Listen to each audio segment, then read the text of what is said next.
Camarades combattants pour la liberté, la souveraineté et l'indépendance réelle, bonsoir. À l'orée de l'an 2026, c'est encore un honneur pour moi de prendre la parole et de vous faire un bilan exhaustif de l'année 2025 et aussi les perspectives pour l'année 2026. Mais avant tout propos, permettez-moi de rendre grâce à Dieu pour tous les bienfaits au cours de l'année 2025 et je continue de prier Dieu que 2026 soit meilleur à 2025. Permettez-moi également de rendre un vibrant hommage à nos vaillantes forces combattantes, forces armées nationales, volontaires pour la défense de la patrie, forces de sécurité intérieure qui veillent jour et nuit pour que notre patrie reste et demeure debout. Je prie pour le repos des âmes de tous ceux qui ont perdu la vie dans ce combat contre cette barbarie. Et également, je souhaite prompt rétablissement à tous ceux qui ont été blessés physiquement, mentalement dans cette guerre. 2025 fut une année où beaucoup de projets ont débuté. Parlant du secteur de la défense et de la sécurité, ce secteur qui nous intéresse tant dans ce combat, beaucoup d'efforts ont été consentis dans le recrutement de personnel au niveau des différentes forces. Également, plusieurs formations ont été entamées au sein de nos propres armées de façon endogène, ce qui a permis de créer beaucoup d'unités spécifiques qui font un travail remarquable sur le champ de bataille. En termes d'équipement, il y a eu l'arrivée au cours de l'année 2025 de beaucoup d'équipements lourds, mais également des équipements stratégiques que nous n'avons pas voulu présenter. Cet équipement va se poursuivre et le renforcement des effectifs va également se poursuivre au cours de l'année 2026 et la guerre va continuer à s'intensifier et notre armée va continuer de monter en puissance. Plusieurs opérations ont eu lieu sur le théâtre des opérations. Nous retenons principalement une opération audacieuse qui a été lancée il y a 2 mois de cela, l'opération qui a été baptisée l'Almazga, en français Mur-Glace. Cette opération audacieuse a permis à nos forces combattantes de se poser dans les sanctuaires de l'ennemi, là où depuis 5-6 ans, on croyait impossible d'atteindre, nos unités ont mis pied et ont reconquis ces zones. Ces opérations ont permis donc la reconquête de plusieurs dizaines de villages, en passant par la région donc de Nakambe, Napade notamment aux abords donc du barrage de Kompianga, en remontant par Namungu dans le Goulmou, en passant par Zagadegan dans le Kilsé, mais également la zone de Namsigia autour de Djibo et Toulfé entre Djibo et Titaou. Ces opérations ont été menées avec la plus grande audace et l'ennemi a été écrasé sur le passage de nos forces combattantes qui s'y sont installées et continuent leur progression au fur et à mesure. Les opérations vont se poursuivre jusqu'aux limites de nos frontières pour vaincre cette hydre terroriste qui trouble la quiétude de Burkinabé.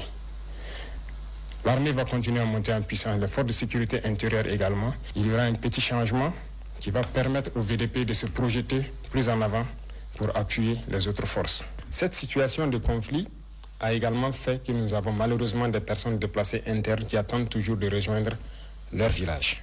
La reconquête se poursuit certes, mais au niveau de l'action humanitaire, nous avons entrepris un certain nombre de démarches au cours de l'année 2025, notamment en construisant des abris initialement pour ceux qui sont accueillis dans certains villages, mais pour ceux qui sont réinstallés, nous avons beaucoup d'efforts que nous avons consentis en reconstruisant des écoles, en faisant des fourrages, en aménageant des terres et pour pouvoir les réinstaller et qu'ils puissent vivre dignement au retour dans leurs villages respectifs.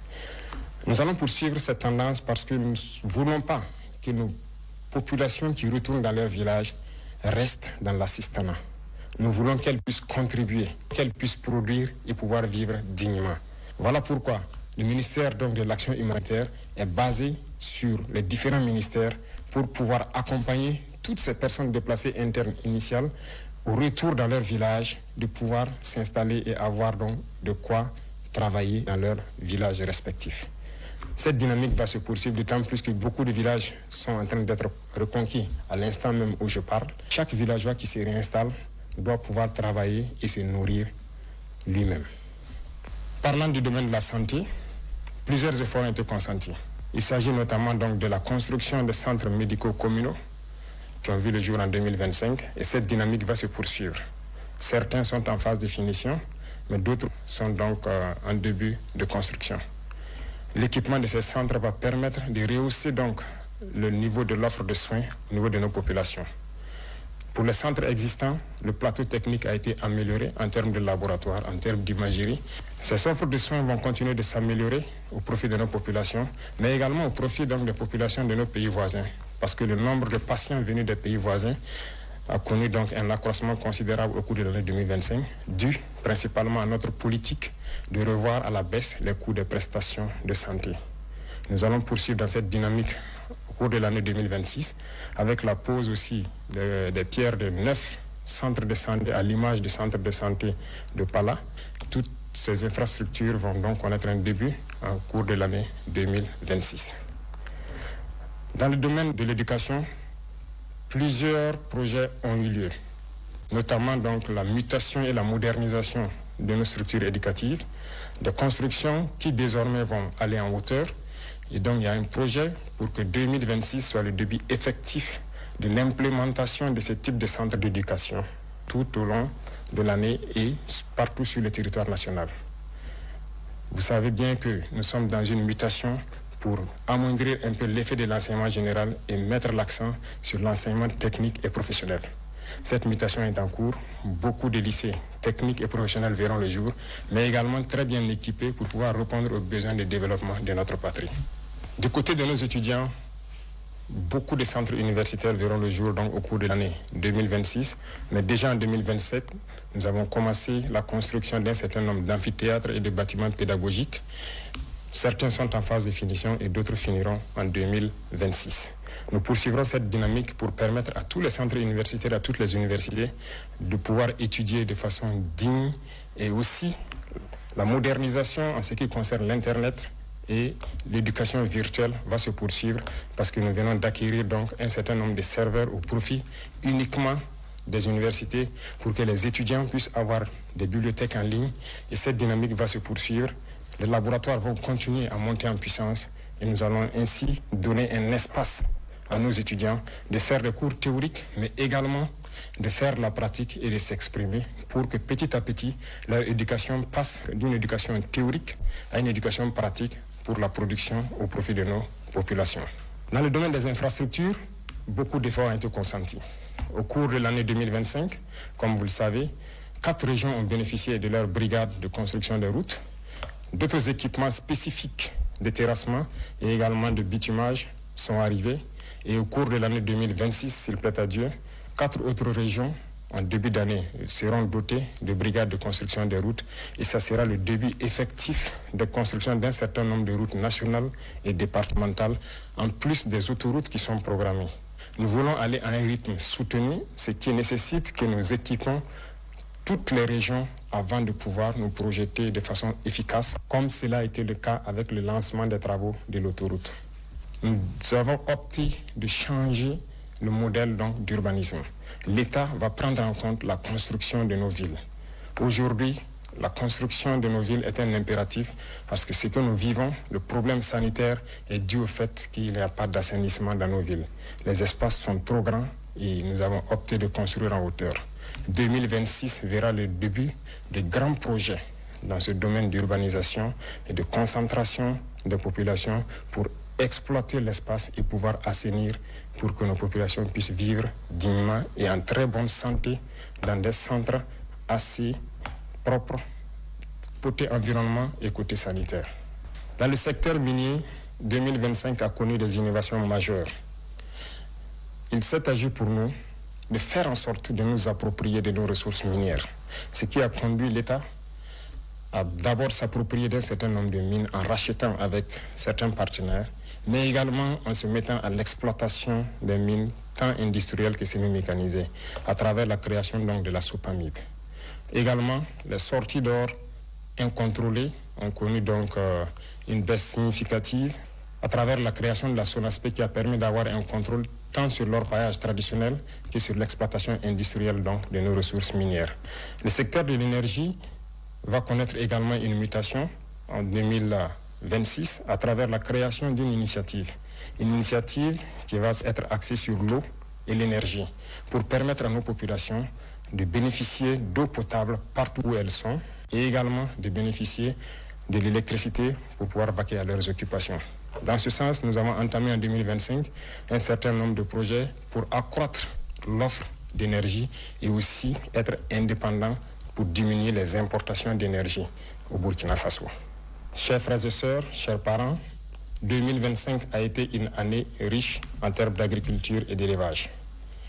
Nous avons assigné donc des objectifs au ministère de l'Agriculture et par la grâce de Dieu, la pluviométrie fut bonne et nous avons dépassé les objectifs pour plusieurs spéculations et d'autres bien atteints. L'autosuffisance alimentaire, qui est un combat de tous les jours que nous menons, nous pouvons dire aujourd'hui que nous avons atteint l'autosuffisance alimentaire au cours de l'année 2025.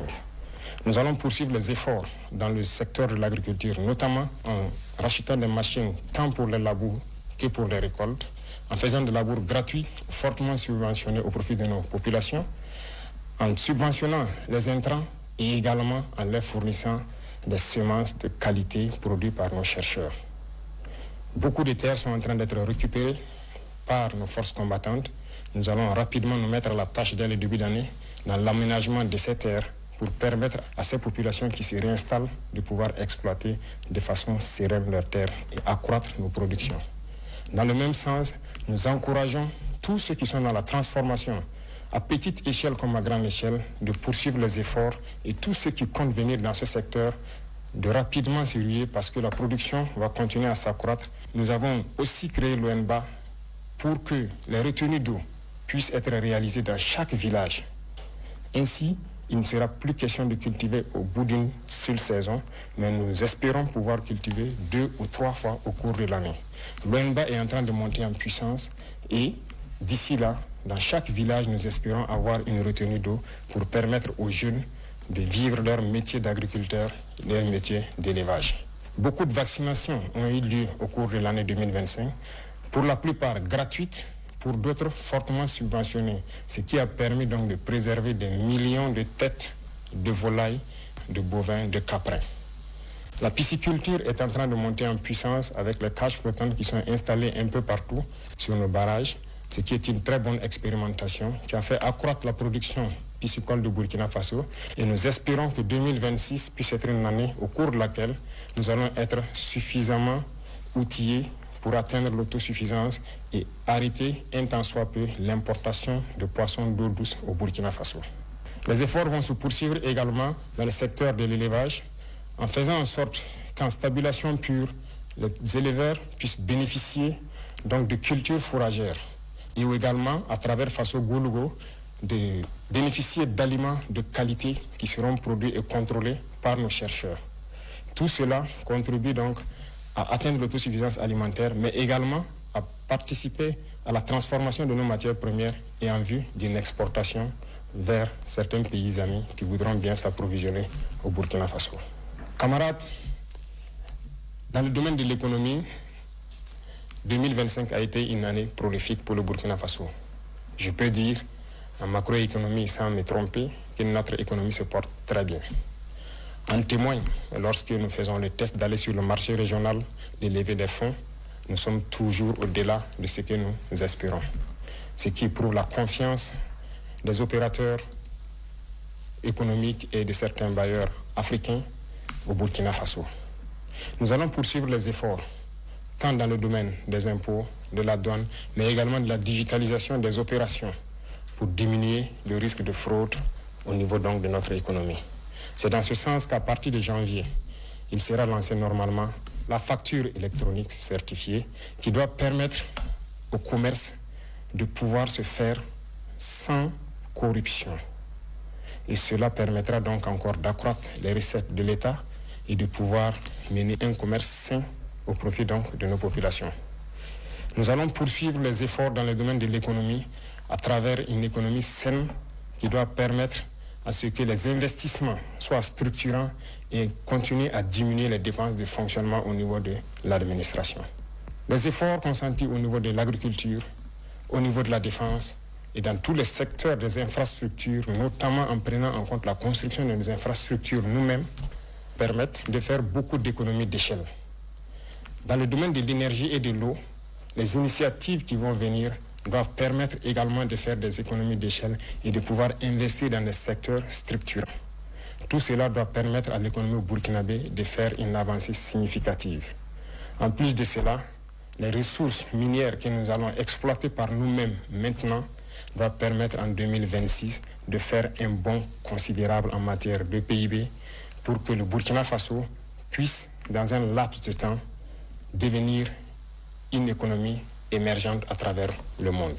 Dans le domaine donc de la culture, nous poursuivons les efforts de sorte que nous revenons petit à petit à nos valeurs, à nos racines. Il n'y a que par cette manière que nous pourrons nous affirmer et développer notre nation.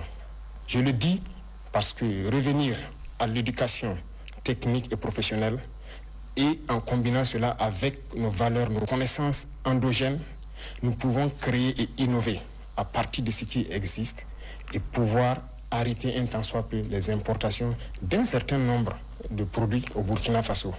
Il y a beaucoup de savoirs endogènes qui permettent de transformer déjà nos matières premières.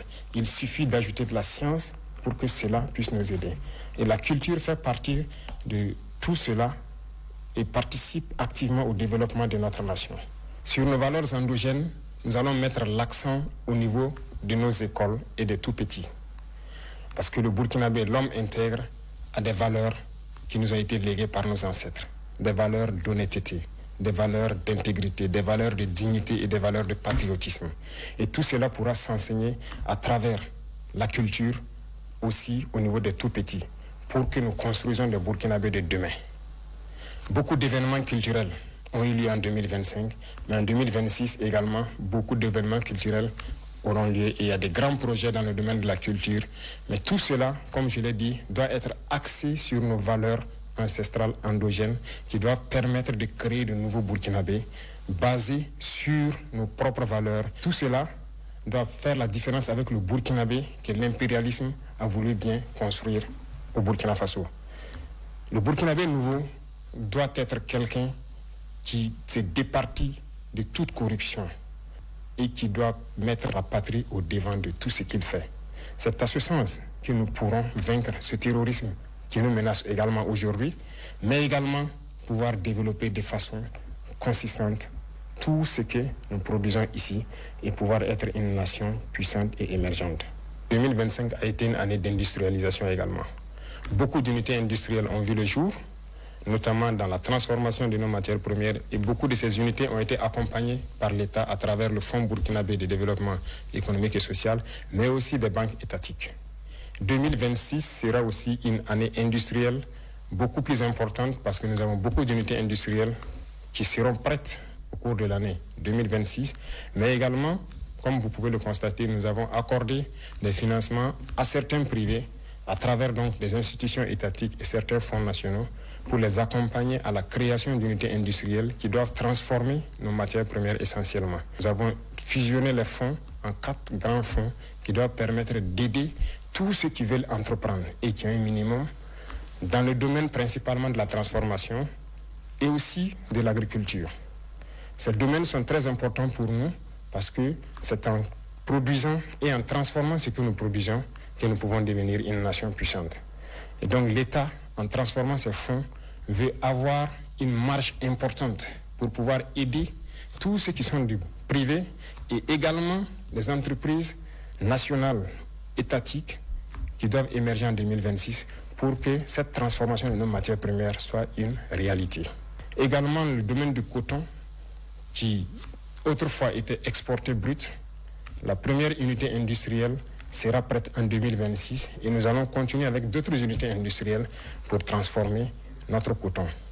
Ceci dit, tout ce qui est matière première que nous produisons, nous allons essayer autant que possible d'installer des unités industrielles pour la transformation et 2026 sera une année où nous allons avoir un budget important à injecter au niveau des fonds pour aider tous ceux qui ont des projets structurants dans ce domaine. Dans le domaine du sport, nous avons investi beaucoup à travers donc, le Bureau national des grands projets, également à travers les ministères au cours de l'année 2025. Un stade est en construction à Bobo-Dioulasso et qui doit finir en début 2026, mais également à travers toutes les régions, nous comptons créer des espaces pour permettre aux jeunes, premièrement, de faire du sport pour rester en bonne santé, pour faire en sorte que notre jeunesse ne soit pas oisive. Cela contribue à la santé physique, mentale, mais également à la productivité de la jeunesse dans notre nation. Nous allons poursuivre les efforts dans ce sens au profit de la jeunesse et développer tous les types de sports qui puissent être développés au Burkina Faso et qui puissent faire en sorte que la jeunesse soit en cohésion parfaite. À toutes les équipes qui représentent le Burkina Faso à l'extérieur dans les compétitions internationales, nous leur souhaitons plein succès pour 2026 et particulièrement les étalons qui aujourd'hui défendent les couleurs nationales, nous leur souhaitons plein succès jusqu'à la victoire finale. Camarades combattants, le domaine de la justice est un domaine qui nous tient à cœur. Aucune nation ne peut se développer dans l'injustice. L'injustice crée des tensions, crée des conflits et crée donc des problèmes au sein de la société. Voilà pourquoi nous nous sommes attaqués à ces phénomènes et nous avons restructuré totalement la justice au cours de l'année 2025. Cette restructuration va se poursuivre à travers donc le nouveau format du CSM qui intègre des personnels non magistrats, mais également nous voulons transformer totalement la manière de faire la justice. Et tout cela, je parlais de culture tantôt, nous avons décidé d'incorporer nos valeurs endogènes de gestion des conflits au sein de la justice. C'est ce qui donc a permis de prendre des textes pour intégrer donc la justice traditionnelle, c'est-à-dire le mode traditionnel de règlement de nos conflits. Il faut que nous revenions aux sources également dans ce domaine de la justice. Nous ne pouvons pas importer une justice et l'appliquer et espérer avoir la cohésion sociale. En intégrant donc nos valeurs ancestrales et en intégrant les personnes ressources pour le règlement de certains conflits, nous pensons que nous pouvons créer un espace de cohésion sociale fiable. En 2026, nous allons implémenter de façon physique sur le terrain ces différents tribunaux pour pouvoir régler la plupart des questions à l'amiable. Également, nous avons initié en 2025 le fait que les prisonniers puissent sortir, participer à la construction du pays. Ce n'était qu'une initiation. En 2026, nous allons faire en sorte que tous les prisonniers puissent connaître une reconversion. Au lieu de dormir en prison, nous allons faire en sorte qu'ils puissent participer, apprendre des travaux et se réinsérer dans la société. Cette nouvelle façon de voir la justice permet à ce que personne ne reste en marge. Tous ceux qui voudront construire le pays auront leur mot à dire. Que vous soyez libre ou en détention, nous ferons en sorte que vous puissiez participer à la construction du pays, et vous racheter et revenir dans la société. Les efforts vont se poursuivre au niveau de la justice, dans la digitalisation également de tous les actes, de sorte que les usagers n'aient pas à se déplacer forcément vers les tribunaux qui se retrouvent généralement dans les centres urbains et qu'ils puissent rester de là où ils sont pour pouvoir avoir accès à une justice équitable et à tous les documents donc, que la justice peut délivrer. Parlant de digitalisation, c'est un secteur qui nous tient à cœur parce qu'aucune lutte contre la corruption n'est possible sans digitalisation. Nous avons fait un pas énorme, mais beaucoup reste à faire. Nous avons un programme pour les 5 ans à venir où nous devons quitter une situation précaire pour être un modèle. Déjà, le Burkina Faso a pu acquérir ses premiers serveurs de data centers et des grands data centers sont en construction, ce qui permettra à nos ingénieurs de concevoir des applications sans crainte et de pouvoir les héberger sur place. Avant, nous importions des applications que nous ne maîtrisons pas, mais aujourd'hui, la plupart des services au sein de l'administration sont en train d'être dématérialisés et tout cela, c'est grâce à nos ingénieurs informatiques qui font un travail remarquable pour que l'usager n'ait plus à se déplacer vers les services pour forcément avoir accès. De son poste, il peut tranquillement avoir accès à certains services. En plus de tout cela, nous sommes en train de mettre en place des maisons de citoyens. Et les constructions vont démarrer en 2026.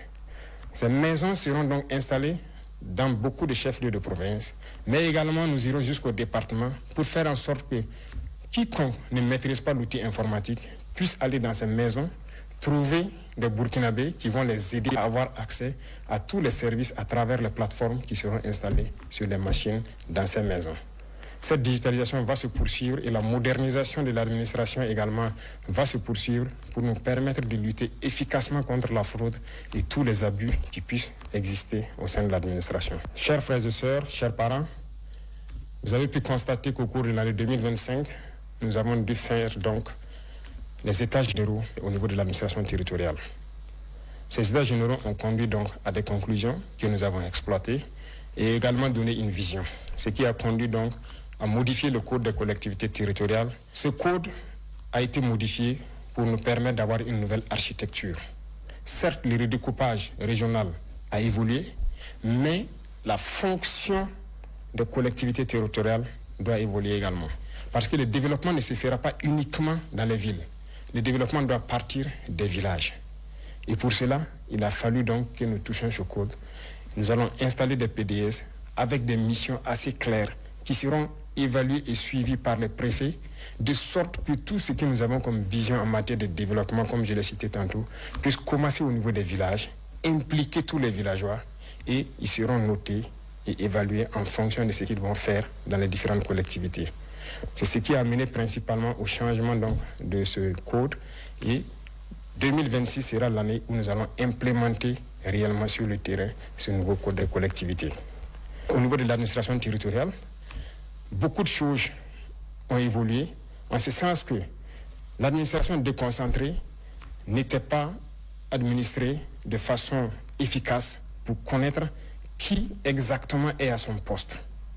Le manque de ressources humaines a fait en sorte qu'il y avait un gros manque à gagner. Nous avons fait une évaluation au cours de l'année 2025 et nous nous sommes rendus compte que beaucoup de fonctionnaires fictifs existaient ou des doublons existaient. Le recrutement récemment, en cours de l'année 2025, de beaucoup donc, de personnel de ressources humaines doit permettre de les envoyer au niveau donc, régional pour ainsi faire en sorte que tout agent qui est affecté doit pouvoir travailler et contrôler à partir de la région. Et là, au niveau national, nous avons l'assurance que le service pour lequel il a été envoyé est rendu aux populations au moment donné. Cette modernisation va se poursuivre parce que ça doit s'accompagner d'une digitalisation. Du côté de la diplomatie, le Burkina Faso rayonne. Le Burkina Faso a allumé une lumière et cette lumière doit rester allumée pour toujours. Nous rayonnons à travers le monde et notre diplomatie est très active. Des changements auront lieu, certes, pour réorganiser le dispositif diplomatique à travers le monde entier, parce que la géopolitique nous l'impose. Et cette réorganisation a déjà commencé en 2025 avec un certain nombre de réajustements dans le traitement donc, des diplomates, mais la réorganisation spatiale à travers le monde entier aura lieu en 2026. Nous allons rediriger notre diplomatie en fonction de la géopolitique actuelle qui vient notre pays. Le Burkina Faso est un pays ouvert pour tous les partenaires sincères, respectueux de notre souveraineté, de notre liberté et de notre dignité. Mais le Burkina Faso ne permettra à qui que ce soit, aucune puissance, de pouvoir nous imposer ce qu'elle souhaite. Voilà pourquoi nous devons continuer partout où nous sommes à faire en sorte que le drapeau du Burkina Faso flotte avec dignité. Et ceci pour m'adresser à la diaspora que je félicite pour ses actes patriotiques qui continuent de faire rayonner l'image du Burkina Faso à l'extérieur, de continuer à rester patriotique et intègre. Parce que lorsqu'on parle du Burkinabé, nous devons entendre l'homme intègre, l'homme digne, et c'est ce que nous voulons au niveau de la diaspora. Et les encourager à travers donc l'organisation au niveau du Haut Conseil de Burkinabé de l'extérieur à revenir investir au Burkina Faso, leur patrie. Et nous leur ouvrons les portes et nous allons mettre tous les mécanismes en place pour qu'ils puissent revenir et investir de façon sécurisée. Au niveau confédéral, le Burkina Faso poursuit sa contribution au niveau de notre espace commun qu'est l'AES. 2025 a été une année où on nous a confié une lourde responsabilité de conduire la destinée de la Confédération. Nous avons pris cette responsabilité et nous avons promis de faire en sorte que l'AES rayonne à travers le monde entier. Et nous allons tenir notre parole. Et ceci, nous demandons à tous les Burkinabés de faire en sorte que cette mission qui nous a été confiée puisse être donc conduite avec succès. Nous allons poursuivre les efforts de coopération, d'amitié avec tous les États, comme je l'ai dit, respectueux de notre souveraineté et faire en sorte que l'intérêt des peuples prime sur les intérêts au niveau politique. Camarades combattants pour la liberté,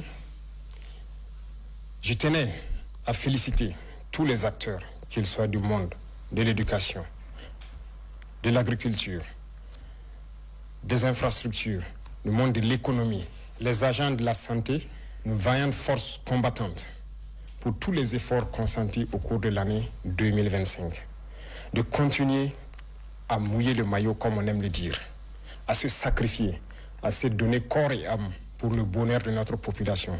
Car la seule chose qui importe pour nous, c'est le bonheur de nos populations. Tout acteur de l'administration doit avoir cela en tête et faire en sorte que ces actions quotidiennes contribuent au rayonnement de notre patrie. À tous ceux-là qui communiquent, qui combattent l'impérialisme à travers la communication, je les félicite et je les encourage à redoubler d'efforts. Parce que toutes les guerres de l'impérialisme commencent d'abord par la communication. Et pendant les guerres, la communication fait la différence dans les batailles.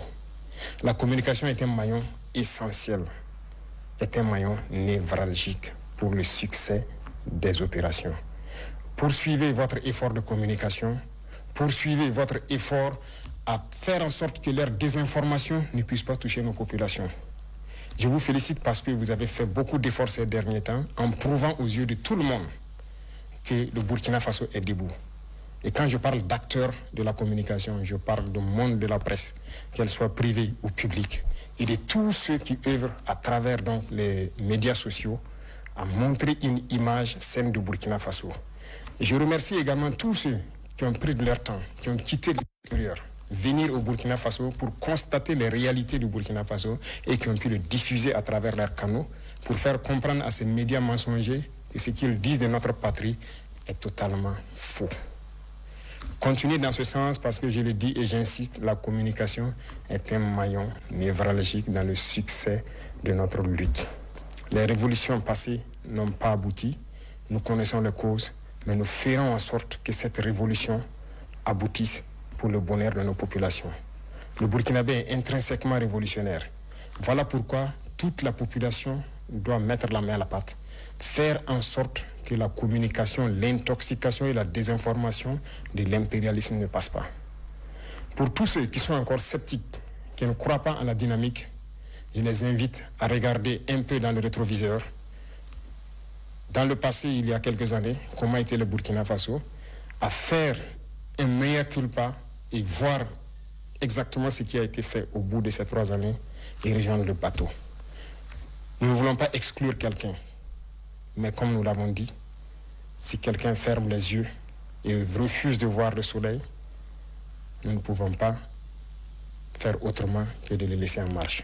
Nous allons évoluer, nous allons continuer, nous allons poursuivre notre lutte. Le Burkina Faso vaincra, le terrorisme sera un passé et nous ferons en sorte que le visage du Burkina Faso qui est connu aujourd'hui, dans 5 ans, nous ne puissions pas le reconnaître. Bien sûr, le changement sera positif et nous devons le faire pour nos enfants, pour les générations à venir. Et ce combat est bien possible et il est déjà gagné.